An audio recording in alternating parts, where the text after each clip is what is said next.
다 함께 기도하심으로 10월 16일 수요일 매일 예배 시작하겠습니다. 기도합니다. 거룩하시고 위대하신 하나님, 오늘도 하나님께 모든 영광과 찬양과 경배 올려드립니다. 오늘도 우리가 매일 예배를 통하여서 주님의 말씀의 은혜의 자리에 들어가게 하시니 감사합니다. 오늘도 우리가 이 시간을 통하여서 바라옵기는 세상에 줄 수 없는 평안과 위로를 부어주시고 다시 우리가 오늘 하루 시작할 또 마무리할 또 새날을 우리가 준비할 수 있는 힘과 능력을 얻는 귀한 시간 될 수 있도록 인도하여 주시옵소서.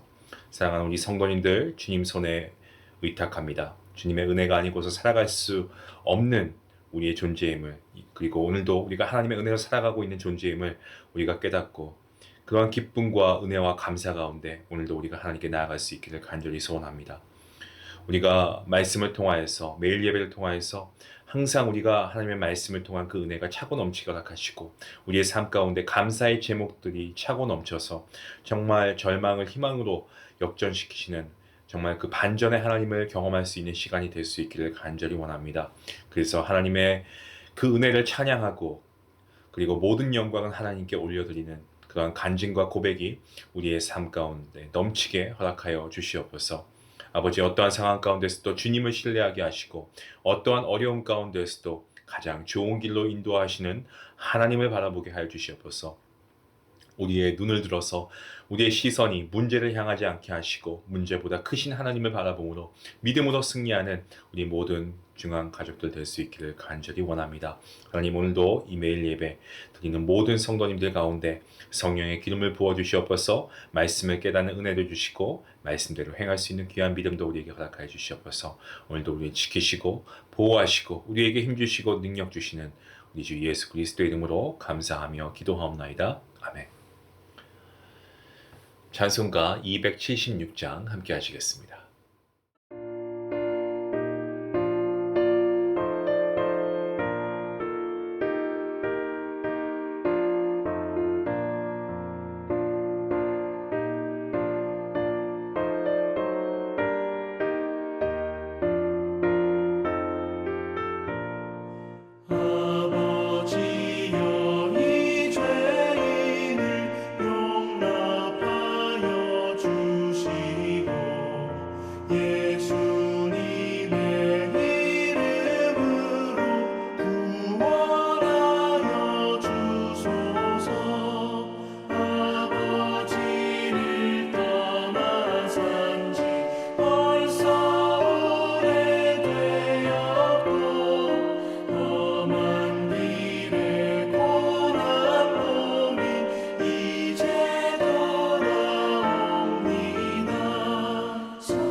함께 볼 말씀은 호세아서 13장 1절부터 16절까지의 말씀입니다. 이 말씀을 함께 읽도록 하겠습니다. 1절부터 함께 봅니다.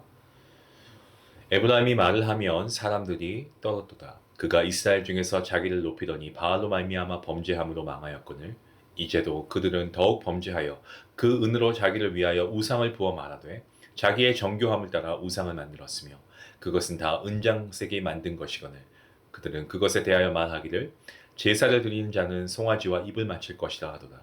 이러므로 그들은 아침 구름 같으며 쉬 사라지는 이슬 같으며 타작마당에서 광풍이 날리는 쭉정이 같으며 굴뚝에서 나가는 연기 같으리라. 그러나 애굽 땅에 있을 때부터 나는 내 하나님 여호와라.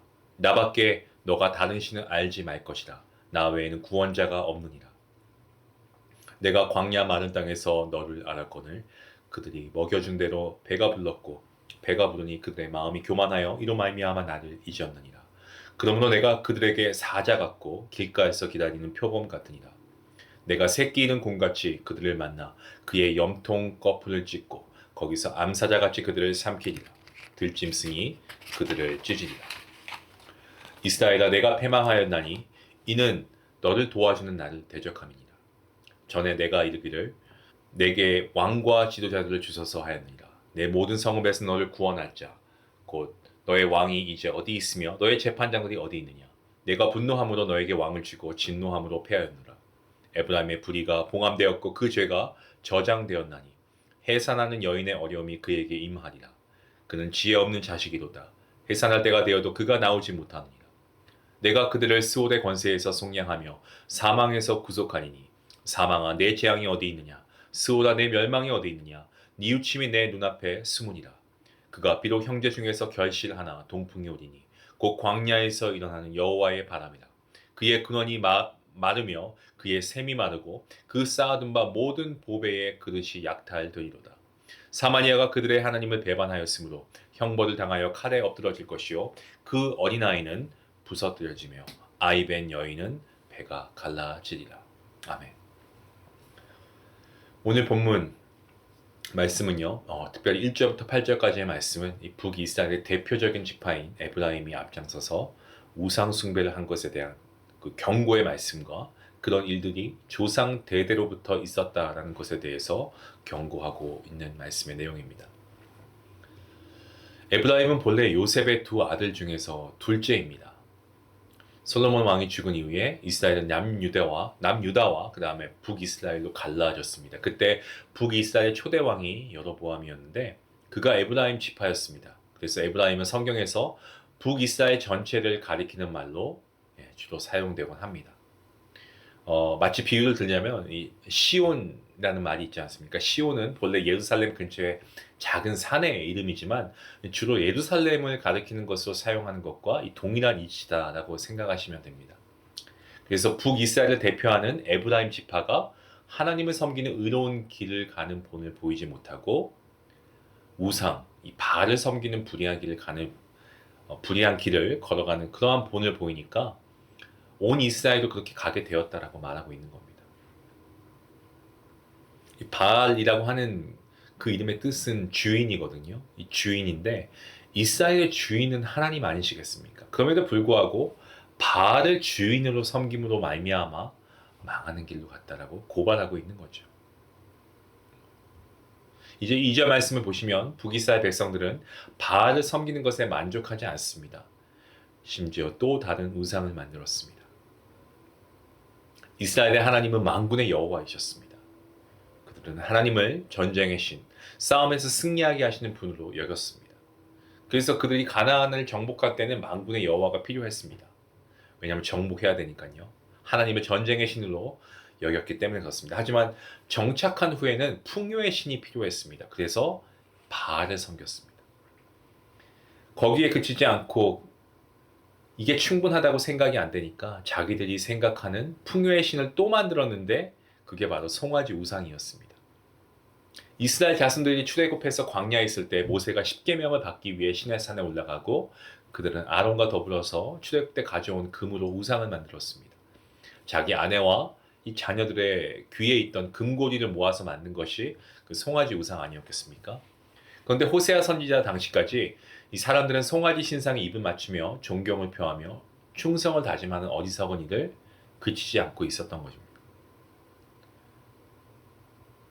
3절 말씀을 보시면 우상 숭배하는 사람들의 말로가 구름과 같고 이슬과 같고 쭉정이와 같고 연기와 같다라고 그렇게 이야기하고 있습니다. 이 네 가지는 모두 굉장히 일시적으로 금방 사라지는 것입니다.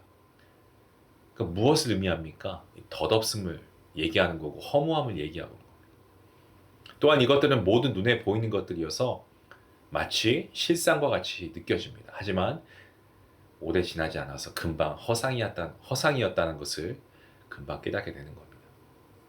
성도 여러분, 우리의 삶과 신앙생활도 동일하지 않습니까? 내가 실상이라고 생각했던 것들, 틀림없고 분명하다고 생각했던 것들이 얼마 지나지 않아서 허상으로 밝혀지고 아주 모호하고 흐릿하게 바뀌는 것들이 얼마나 많이 있습니까? 우리가 보아왔던 사람들의 모습이 그러할 때가 있고요. 가진 것이 그러할 때가 있고요. 우리가 앉아 있었던 그 어떤 위치, 앉은 자리에 그러할 때가 있고, 사람들과의 관계도 그러할 때가 있습니다. 그래서 호세아 선지자는 아주 분명한 실상이 무엇인지에 대해서 4절에서 이렇게 말씀합니다.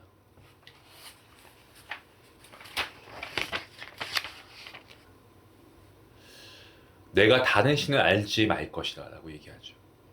그죠? 나는 애굽 땅에 있을 때부터 나는 내 하나님 여호와라. 나밖에 너가 다른 신을 알지 말 것이다. 나 외에는 구원자가 없느니라. 히브리어 성경으로 이 구절의 첫 단어이자 강조되는 단어, 이 나는이라고 하는 단어인데, 이스라엘 자손을 애굽에서 건지시고 꺼낸 분이 여호와 하나님이시고 그들과 언약을 맺어서 자기 백성을 삼으신 분도 하나님이시다는 겁니다. 다시 말씀드리면 세상에 있는 나 여호와 하나님 외에 다른 모든 신은 다 허상이고 오직 나 여호와 하나님만 실상이다 라는 그러한 의미입니다. 5절과 6절 말씀을 보시면 하나님께서 이스라엘 자손들을 출애굽하게 하시고 그 다음에는 그냥 너희들 알아서 살아 뭐 이렇게 그냥 이렇게 방관하시지 않았어요. 그렇게 말씀하지 않으시고 이스라엘 자손들이 광야를 지날 때 하나님께서는 그들에게 만나를 주시고 반석에서 물이 나게 하시고 낮에는 구름 기둥, 밤에는 불 기둥으로 이 백성들을 인도하셨습니다. 그리고 가나안을 차지할 때도 그 전에 전쟁을 해보지 않았던 노예 출신의 오합지졸 군대가 이스라엘 백성들인데 연전연승을 거두게 해주신 분이 또 하나님 아니겠습니까? 그렇게 하나님께서 역사하시고 일하셨습니다.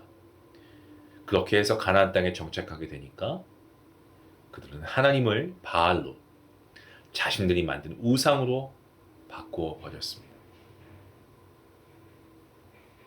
그래서 하나님께서 이렇게 말씀하십니다. 7절과 8절 말씀이죠. 그러므로 내가 그들에게 사자 같고 길가에서 기다리는 표범 같으니라.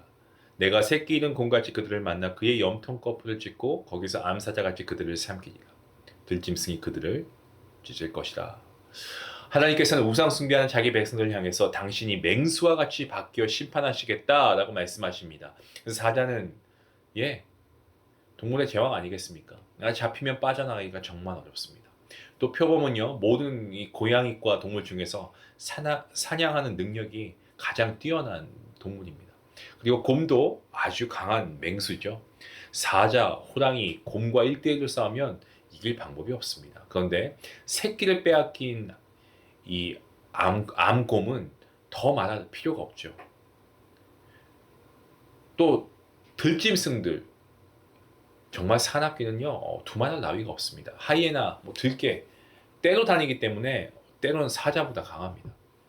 하나님께서는 자기 백성들에게 노하기를 더디하시고 인애를 베푸시는 분이신데 이런 맹수와 같이 되신다고 하는 것은 자기 백성들이 우상 숭배와 이 불순종하는 것을 계속 보다 보니까 하나님께서 그 마음이 너무나 아프시다, 상하셨다라는 의미입니다. 그래서 이런 맹수와 같은 사람들을 보내어서 징계하심을 통해 다시금 이 백성들을 세우시겠다라고 하는 그러한 의미입니다.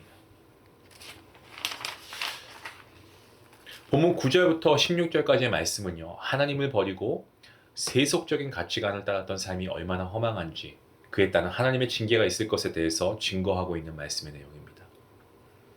9절부터 11절까지의 말씀을 보시면 이스라엘은 패망했다라고 합니다. 왜냐하면 싸워야 할 대상과 싸운 것이 아니고 자신을 보호해주는 하나님을 향해 칼을 겨누었기 때문에 그렇습니다. 때문에 이스라엘은 아직 망하지 않았지만 그럼에도 불구하고 패망했다라고 선언하고 있습니다. 아군과 적군을 구분하지 못하면 여러분 싸우지 않아도 진 것과 마찬가지입니다. 서 있어도 그게 서 있는 게 아니고 무너진 것과 마찬가지입니다. 또 이스라엘 백성들이 왕과 지도자들을 구할 때 하나님께서 분노하심으로 왕을 주고 진노하심으로 패하였다고 말씀하시면서 자연스럽게 사울 왕이 떠오르게 됩니다. 하나님께서는 이스라엘에게 오래전에 장차 때가 되면 왕을 주실 것이라고 약속하셨습니다. 하지만 그들은 기다리지 못합니다. 그때까지. 그리고 주변 나라들과 같이 왕의 제도를 계속해서 구합니다. 그렇게 세워진 사울 왕은 언제나 하나님 길에 순종하려고 하지 않았고요. 자기가 만든 길만을 계속 고집하지 않습니까?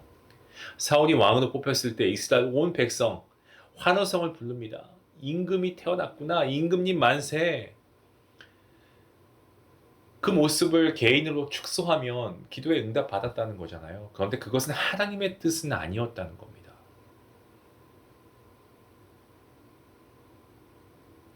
성도 여러분, 우리가 올려드린 기도가 응답을 받느냐 아니냐 우리의 관심사일 수 있습니다. 하지만 더 관심을 기울이고 중요하게 우리가 생각해야 하는 것은요, 우리의 기도와 우리의 삶이 하나님께서 원하시는 것이 되어야 한다는 사실입니다. 본문 12절 말씀을 보시면 무슨 의미인지 빨리 다가오지 않을 수 있습니다. 이렇게 이야기하고 있죠. 에브라임의 불의가 봉함되었고 그 죄가 저장되었나니. 잘 의미가 빨리 캐치가 되지 않는데 세번역 성경을 보면 이렇게 표현하고 있습니다. 에브라임의 허물을 적은 문서를 모두 모았고 죄상을 적은 기록을 모두 보관하고 있다. 북이스라엘이 죄 위에 죄를 또 짓는, 계속해서 이 죄가 차곡차곡 쌓여가고 있다는 의미입니다. 13절 말씀 보시면은 여인이 결혼해서 임신하고 출산하는 것은 여러분 큰 복인데요. 그런데 임신한 태아가 해산할 때가 되었는데도 나오지 않는다고 하면 이거 어떻게 되겠습니까? 사람의 임신 기간은 일반적으로 40주, 한 280일 정도 되는데 그렇다고 모든 태가 280일째 되는 날에 이 세상으로 나오는 것은 아닙니다. 그래서 이 임산부들은, 인부들은 40주가 가까워지면은 그야말로 초긴장을 하게 됩니다. 저도 그때가 벌써 엊그제 같은데요. 그렇지 않습니까? 임산부들은 더 말할 나위가 없죠. 또 이미 출산의 경험이 있다면 그때의 고통을 알기 때문에 또 긴장하고 두려워하게 됩니다. 그런데 만약에 이 분만 예정일이 2주가 지났음에도 태아가 나오지 않으면은 이 유도 분만을 할 수밖에 없습니다. 왜냐하면 그렇게 하지 않으면 태아는 물론이고 산모에게도 치명적인 위험이 그 위험에 노출될 수 있기 때문에 그렇습니다. 출산의 고통이 크지만 그것보다 나오지 않은 태아의 상태는 더 고통스럽고 치명적인 위험에 처하게 됩니다. 북이스라엘의 멸망을 그와 같은 모습으로 비유하고 있는 말씀, 오늘 본문 13절 말씀입니다. 오늘 본문은 15절과 16절 말씀, 막이 내리고 있죠. 보시면 이 동풍이라는 말이 나오는데 광야에서 불어오는 하나님의 바람이라고 합니다. 그 바람이 모든 것을 말려버린다 라고 하는데 그것은 아라비아 사막에서 불어오는 아주 고온 건조한 사막 열풍을 말합니다. 그것이 물을 말려버리는 것처럼 이 아시리아의 군대가, 아수르의 군대가 북이스라엘의 수도 사마리아를 무너뜨리게 될 때에 어린아이들과 임신한 여인들도 죽임을 당하게 될 것이다 라고 하는 의미입니다. 가장 보호받아야 할 사람들이 있다면 바로 이들 아닐까요? 어린아이들과 인부들.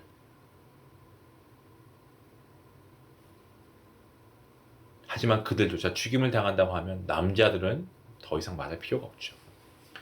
호세아 선지자가 이렇게 낱낱이 북이스라엘의 죄를 고발하는 것은 하나님께 등을 돌리고 사는 자신의 실상을 좀 직시하고 나라가 망하는 고통을 당하기 전에 제발 좀 돌이키라는 겁니다. 하나님께 돌아와야 한다라고 호소하고 있습니다. 이스라엘 백성들은 하나님께서 그들을 하나님의 백성으로 한번 정해주신 것으로 모든 것이 끝났다라고 생각했습니다. 무슨 말입니까? 그들은 하나님께 돌아와 하나님 나라의 잔치 속에 머무는 두 번째 부르심을 완전히 외면하고 살았다는 겁니다. 하나님께서 이스라엘 자손들을 택하신 것은 숫자가 많기 때문이 아닙니다. 오히려 적어서였습니다. 그럼에도 그들이 자신들을 불러 구원하여 주신 분이 하나님 외에는 없다는 사실을 잊어버리고 망각하니까 그들은 하나님과 상관이 없는 전혀 동떨어진 삶을 살았던 것입니다. 오늘 이 말씀이 우리에게 무엇을 말씀합니까? 사랑하는 성도 여러분, 우리도 동일합니다. 우리가 적어서 그리고 거리와 골목, 길과 울타리가에 있었기 때문에 하나님 나라 잔치로 초대해 주신 겁니다. 그런 우리를 불러주신 우리 하나님의 부르심에 우리는 응당응해야 할 줄로 믿습니다. 오늘 하루 우리가 좀 그 사실을 마음속 깊이 되새기고 하나님 나라의 잔치 속에 사는 그러한 저와 여러분이 됐으면 좋겠습니다. 그리고 하나님과 상관 있는 삶을 사셔야 됩니다. 아니요, 하나님과 연결되어 있는 삶을 사셔야 됩니다.